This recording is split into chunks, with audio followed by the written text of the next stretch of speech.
tales of DOHA's demise are greatly exaggerated. Hi, this is Lindy with Clearance Jobs. Just a reminder to like this video, subscribe to this channel to get all of our updates.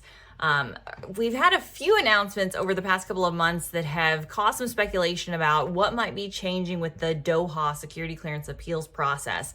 Defense Office of Hearings and Appeals handles denials and revocations for the security clearance process for applicants, specifically contractors.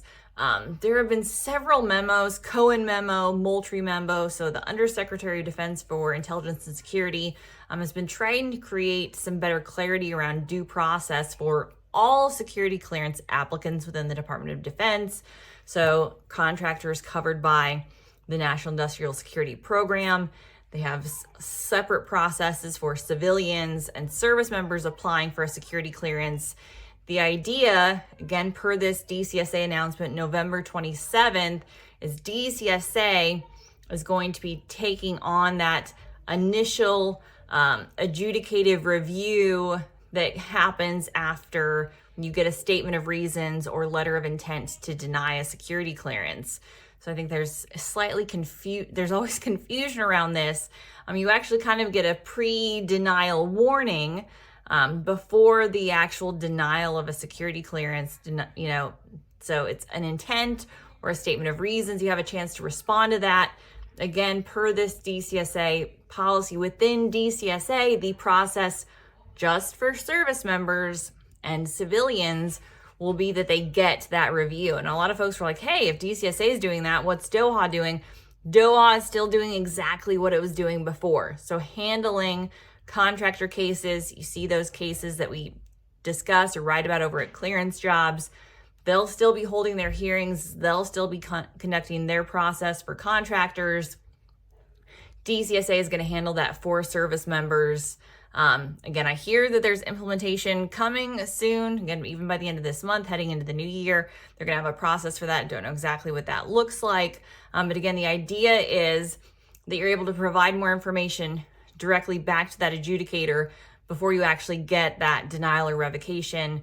If you get a denial or revocation, you still do have a chance to appeal that, and that appeal will go to DOHA for the actual denial. But this gives you an opportunity to respond to letter of intent, statement of reasons for information that comes, again, and work directly with the adjudicator. That's what I hear. Word on the street is. But the main thing for, again, a lot of our contractor folks who watch these is that your process is not changing. Again, tales of DOHA's demise, grossly overrated. The Defense Office of Hearings and Appeals will still be doing exactly what it's doing. DCSA now has this layer that did not exist before for due process, for individuals to respond and provide mitigating information, again, before denial or revocation. Did I get it wrong? Always a chance. I'm reading the tea leaves here, people, but that's my understanding. What I can say for sure, DOHA's still out there. DOHA still exists. DOHA is still doing its DOHA thing. DCSA is just adding this new thing, due process, again, pre-actual denial or revocation. So the actual denial or revocation appeals process, that gets to stay the same. Clear as mud? I hope so. Again, main takeaway for people who've been asking me, and the messages that I've gotten in my inbox is your DOHA process still exists. That does not change. What does change is this DCSA due process policy for service members and civilians. Now, those memos have changed a few times. We're getting ready for another change. So could more change happen? Security clearance changes? You never know. But for all the news that you can use and some that you can't, you can continue to visit us at clearancejobs.com.